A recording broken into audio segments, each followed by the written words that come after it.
What's going on, everyone? I hope you're all doing well and you're staying safe during these crazy times. Um, how am I doing? I think I'm doing pretty all right. I've just been doing a lot of schoolwork. I've been staying home, staying safe, which is always really good. Um, what have I been doing lately? Not much. I've just been just doing schoolwork. I've been practicing, just going about my day to day life. So not much has really been going on for me. All right, summarize your findings. What is Baroque visual art, poetry, and music like? So, from doing the assignment and seeing like all those different aspects, I can tell there are a lot of things that are similar to that of the Renaissance period, and of course there are some aspects that are different. Um, Overall, I found it really, really interesting to look at and to listen to, seeing how just how throughout the course of the years, how more evolved these aspects were becoming, like how much more evolved, like the aspect of poetry writing and music making, all of that. Just seeing it get more refined, I guess, was something really, really interesting to look at. Um, so how is it different? So one thing, talking about the art aspect and how that's different. Um, of course, I mentioned this with like the comparison from the Renaissance to the medieval. I just think there's much more detail that's been added in the paintings in the Baroque than of that of the Renaissance. A lot that has stayed the same is the depictions of people and them like either just there by themselves like in one place, or a painting of many people and they're doing like all sorts of different activities. So I thought that kind of stayed the same. Something I found a little different was there were some examples in the artwork that showed the interiors of like a cathedral and like palaces, and just how really detailed and kind of just like how magnificent those places looked. And that really wasn't something that I saw in Renaissance paintings, so that was definitely something new and interesting to look at. Um, for poetry, so I mentioned that the Renaissance poetry, like what I can remember, that it was really talking about a lot of like, I want to say like psychological things, like how you're thinking, like what your mindset is, and also like describing sceneries of like certain places that you're in. With Baroque poetry, I found it to take on more of a like a religious kind of aspect. Given all the examples that we looked at, they were all by the same poet, and to me, they just really touched on like the idea of, I guess, like being righteous and like talking about like God and heaven and all of these different aspects that come with that. So that was really, really interesting to read.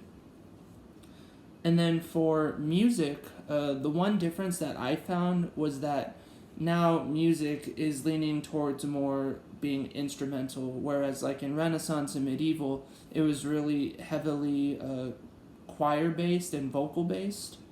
But now we're getting like really instrumental heavy pieces, and that's like the sole focus. And yes, there are still vocal pieces that were being made, probably with like instrumental accompaniment or whatever. But I guess that shift towards more instrumental was something I found different with Baroque music. Let me see. So there were really only two things that stuck out to me for the Baroque. Them being the paintings, and I talked about this a little bit ago, but the paintings depicting like the interiors of places like the cathedral and like palaces, like a lot of places like people in the wealthier class, like aristocracy, like they live and they get together, and just seeing how, I guess, neat and beautiful those places looked, really really kind of like goldy looking, and just really, I don't know, just really looks kind of high class, high society. And just seeing those and seeing the detail that goes into those paintings and work is something that really stood out to me, and it was really cool to look at those. Um, Overall, yeah, I liked all the stuff that I encountered with the Baroque era, all the poetry, the music, and the paintings. Um, I mean, aside from those paintings, nothing else really like struck out to me.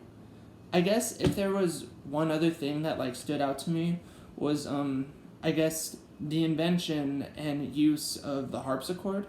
I know in a couple of the musical examples, you could hear that instrument like in the background, and that I always like associate with that time, and that's just something common like we always hear in like movies, TV shows, stuff that like is shown like way back then, and I've always like associated that with like a higher class, and like those paintings I was talking about of like living like in those palaces and really wealthier places. I always like associate that with that kind of music. So I guess that also stood out to me, you know, the use of the harpsichord and just affiliating that with that time and making, I guess, sort of a connection, which was really, really good. Um, but yeah, overall, I enjoyed it. There weren't really any aspects there I thought, like, oh, I don't like that. Like, why is that necessary? But no, I mean, just seeing how, you know, as like the centuries like went by, how more evolved we were becoming as people, like, you know, in our language, our music, just the way we were operating in our day-to-day lives. And just seeing how we were coming as a society and how we were evolving those aspects and just becoming I don't know the word. Just becoming, I guess, more aware of that and how that influences everything that we do. I guess I hope that makes sense. I was trying to explain it the best way I could. But yeah, that's what I thought overall of the Baroque era. So yeah, I can't wait to dive into like the lecture materials and stuff about it. It should be really, really cool. All right. Peace out, guys. Stay safe and stay healthy, and see y'all later.